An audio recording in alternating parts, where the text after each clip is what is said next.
We have a CBS 8 follow-up for you tonight about the mother of a 17-year-old student killed in the Santana High School shooting back in 2001. Last month, we caught up with Mari Gordon Rayborn, who told us that her life just fell apart after her son's murder. Mari says she has been homeless for nearly a decade and struggles with her grief and loss. Many of you reached out to us asking if you can help Mari, and as CBS 8's Marcella Lee tells us tonight, there is now a way that you can. This small white sedan is what Mari Gordon Rayborn has called home for the past 9 years.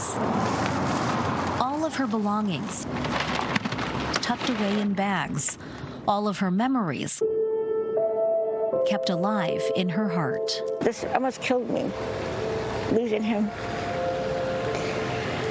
I had him when I was 16, and I'm almost 34 when I lost him, so it was half my life was with him. Mari was a mom, a wife, a nurse, but her happy family life was shattered in March 2001 when her 17-year-old son Randy was murdered in the Santana High School shooting. Randy was,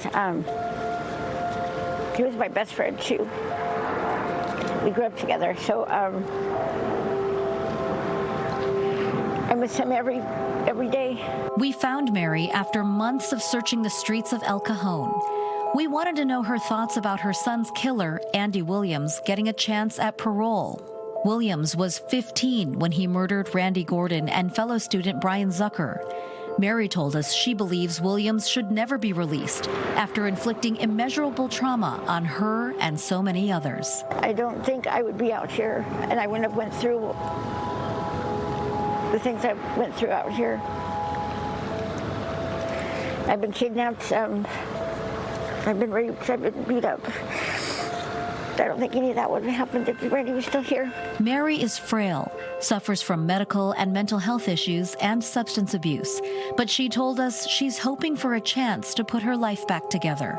In the car, every day I sleep there, it gets worse. And I'm not really sure why I'm still walking.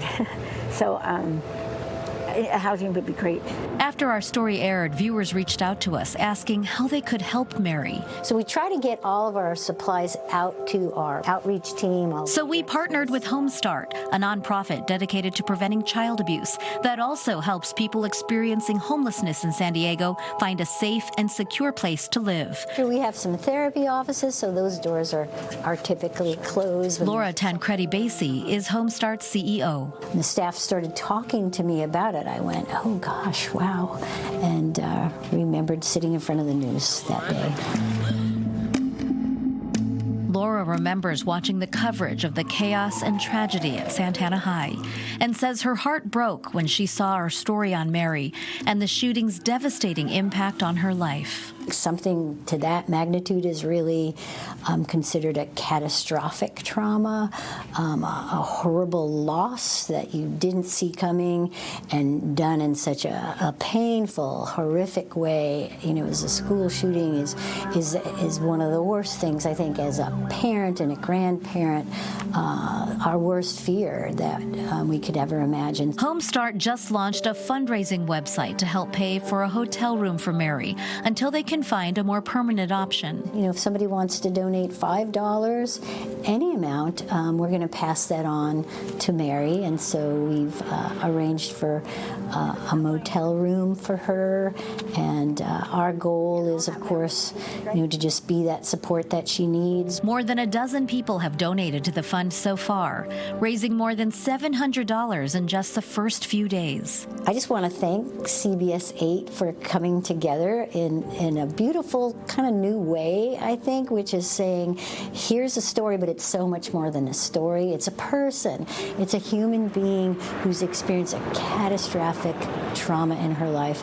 How do we come together as a community? And as Mari looks to rebuild her life, she told us she is beyond grateful for everyone's support. It feels absolutely amazing. It's hard to believe, but I really, really, really appreciate it, and it's amazing to me that so many people want to help you. And again, we want to thank many of you, our generous viewers, for reaching out to us to help Mary. We've put a link to the Home Start fundraiser at CBS8.com. Just click on the help button.